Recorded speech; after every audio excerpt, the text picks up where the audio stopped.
안녕하세요. 반값보험료 만들기입니다. 오늘은 구독자님 댓글 답변 드리는 Q&A 123편 영상 준비해 봤습니다. 자, 자녀가 2세대 실손인데 만 원에서 2만 원으로 올랐다고 하세요. 근데 지금 5세대 나온다고 하니까 그 전에 전환해야 되는지 그런 질문이 있는데 한번 답변 드려보도록 하겠습니다. 그리고 5세대 실손 출시 관련해서 누구는 올해 말에 출시한다고 그러고 누구는 내년 6월에 출시한다고 그러고 누구 말이 맞는 거냐 그런 질문이 있습니다. 이게 왜 이런 얘기가 나오는지 한번 설명드려 볼게요. 그리고 75세 부모님이 보험 담화 통해서는 지금 유병자 실손만 보인다고 하십니다. 그래서 그냥 이거 가입하면 되는지 다른 방법이 있는지 한번 답변 드려보고, 지금 4세대 실손이 할증이 할증돼서 끝없이 오르는 거 아니냐 그런 질문이 있으셔서 좋은 댓글이 있어서 그거 한번 답변 드려보도록 하겠습니다. 리모델링 하실 때 한번 참고해 보세요. 시작해 보도록 하겠습니다.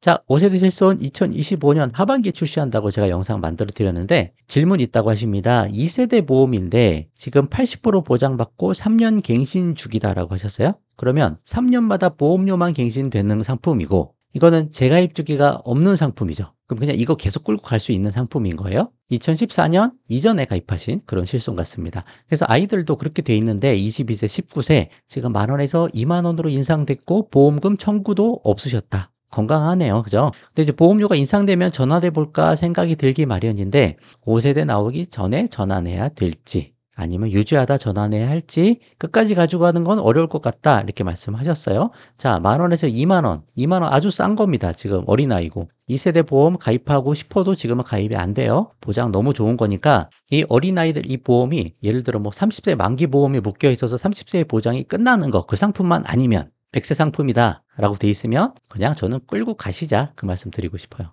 왜? 이 좋은 보험 그냥 끌고 나가면 되죠. 뭐할로 안 좋은 걸로 바꿉니까? 근데 이제 나중에 보험료가 부담돼서 넘어가야 된다. 그 상황이 되면 그때는 이제 전환을 할 필요가 있지만 이제 자녀가 사회생활 곧 할 나이 되잖아요. 그 일해서 돈 벌기 시작하면 그때부터는 보험을 자녀가 내게끔 해야죠. 보험료를. 그리고 가능하면 그냥 길게 끌고 가셔도 되겠다. 한 60대 넘어서까지 일단 끌고 가보셔도 될 것 같아요.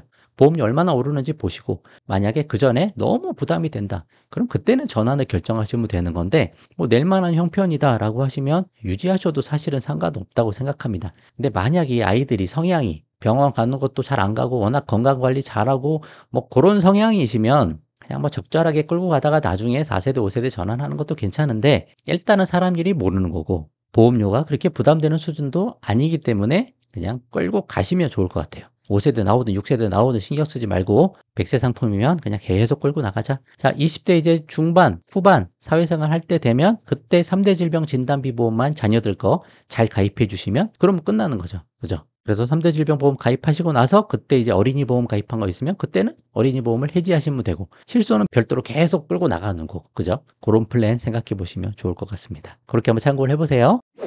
자, 같은 내용의 영상인데 이 영상에 댓글이 너무 많이 달려가지고요. 이거 한번 답변 드려볼게요. 비꼬는 게 아니라 누구는 올해 안으로, 누구는 내년 6월에 출시한다고, 누구의 말이 맞는 건지 헷갈린다고 하십니다. 저는 2세대 초기 실비 가입자라서 재가입 의무는 없어서 신경은 안 씁니다만 5세대 출시 앞두고 강제 전환하는 거, 법 바꿔가지고 강제로 바꾸게 한다. 재가입 주기를 넣는다. 그거는 반발이 심해서 강제 전환은 없던 일로 한다고 합니다. 그거 맞아요. 제가 그 영상에 설명드렸었고 이제 강제로 하는 건 없고 이제 소비자가 원할 때 그 보험회사가 돈을 주고 보상한 다음에 매입하고 5세대로 전환시켜 주는 거 그런 방법이 나올 것 같아요. 올해 말에 나온다고 합니다.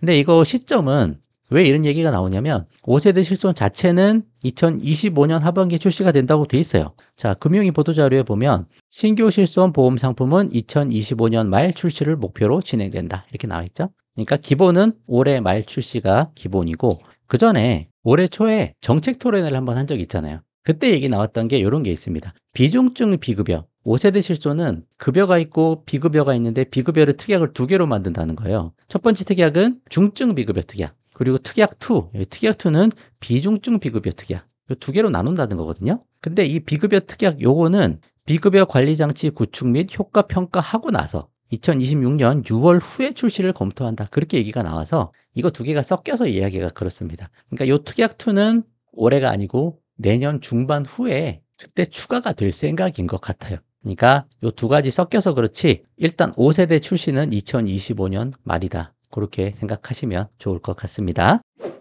자, 4세대 실손이 할증에 또 할증돼서 너무 비싸지면 어쩌죠? 요 영상 제가 설명드렸는데 너무너무 감사합니다. 이런 댓글이 있어요. 나이 들수록 끝도 없이 오르는 줄 알았다. 왜냐면 그런 영상들이 많이 돌았거든요. 할증된 상태에서 이만큼 비싸졌는데 거기서 또 할증이 들어간다.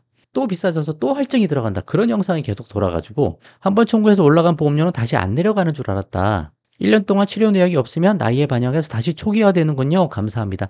요게 맞습니다. 그죠? 이거 헷갈리시면 안 돼요. 그러니까 뭐 기하급수적으로 오를 수 있다. 그래서 4세대로 가지 말아라. 그 얘기는 잘못된 거예요. 자, 보험금 지급 이력이 1년마다 초기화됩니다. 그렇죠? 금융위 자료예요. 2021년에 지급보험금을 많이 탔어요. 비급여 많이 썼어요. 그 보험금 많이 탔어요. 그럼 2022년 내년에 할증이 되겠죠. 근데 2022년에는 사고가 없었어요. 보험금 청구를 안 했어요. 그럼 2023년에 어떻게 해요? 다시 할인 등급 1등급으로 초기화된다는 거죠. 또 비급여 특약 보험료만 할증되는 거지 급여 주계약까지 할증되는 게 아니다. 그 내용이 있고 요거 사실 읽어보시면 이게 훨씬 설명이 편한데 자 급여가 5,000원 비급여 8,000원에서 총 13,000원에 4세대 실손에 가입하신 거예요. 그 비급여 보험료만 봐요. 비급여는 8,000원만 냈었어요. 근데 보험금 많이 청구해가지고 1년 동안 4배가 올랐더라. 그래서 32,000원이 된 거예요. 비급여 특약이. 그러니까 8,000원에서 32,000원까지 올랐다는 거예요. 4배 올라서.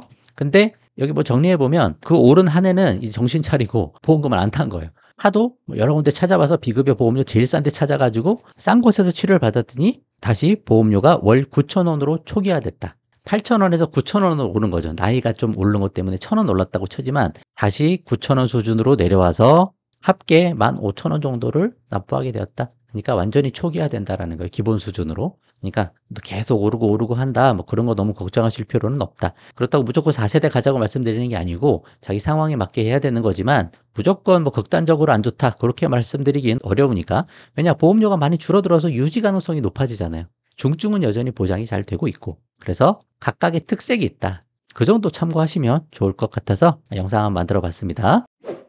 자, 친정아빠가 75세이신데 혈압 당뇨는 없는데 얼마 전에 피부 양성 종양 조직 검사를 하셨다고 합니다. 그리고 7월에 당일날 제거 수술을 할 예정이라고 하십니다. 보험담화 검색해 보니까 유병자 실손만 온라인으로 검색이 된다고 하네요. 이렇게 해서 가입하는 게 나을지 아니면 설계사한테 견적도 받아보고 해서 비교해서 가입하는 것이 나을지요? 그런 질문을 하셨는데 자, 75세니까 일반 실손, 개인 실손이 이제 가입이 안 되시죠? 일반 실손화 대부분 65세. 어떤 회사는 70세까지 된다고 하는데 기본 65세. 그러면 지금 두 가지밖에 없어요. 유병자 실손, 노후 실손 두 가지밖에 없는 거예요. 근데 보험담화 통해서 온라인으로 가입할 수 있는 건 유병자 실손밖에 없죠. 노후 실손은 안 돼요. 설계사 통해서 하셔야 돼요. 그러니까 유병자 실손만 지금 보험담화에서 온라인으로 검색이 된다고 하셨고 만약에 건강하시면 33155 고지 조건에도 걸리는 게 없으면 노후 실손 한번 시도를 해보셔도 돼요. 설계사 도움 받아보시고 하면 간호사분들 집에 오셔서 체열다고 문진도 하고 하면서 노후 실손을 가입할 수 있는 거거든요. 이거 보험료가 싼 거니까 여러 가지 체크를 합니다. 근데 유병자 실손은 좀 비싸잖아요. 그래서 325 고지 조건밖에 없으니까 이거는 325 고지 조건에만 해당 안 되면 그냥 인터넷으로 가입도 되는 거예요. 얼마 전에 피부 양성 종양 조직 검사 하셨다고 하시니까 3개월은 지나야 돼요. 그거 갔다 오시고 3개월 지난 다음에 2년 이내에 수술이 있으니까 3개월 지나고 수술하기 전에 요거에 걸리는 게 없을 것 같으니 그렇게 가입해 보시는 것도 괜찮은 거죠. 이거 외에 또 다른 뭐 치료 내역이 있을 수 있으니까 그런 거 꼼꼼히 한번 체크해 보신 다음에 요거 되면 유병자 실손도 해보셔도 좋습니다. 둘 중에 뭐든 뚫어 보셔야 된다. 유병자 실손은 좀 비싸고 노후 실손은 싸다. 노후 실손은 우선화 해보시고 안 되시면 유병자로 가시면 된다. 그렇게 말씀드려 보도록 하겠습니다. 한번 참고를 해보세요. 자, 오늘은 여기까지 하도록 하겠습니다. 도움 되셨으면 좋아요만 한번 부탁드리겠습니다. 마치겠습니다. 감사합니다.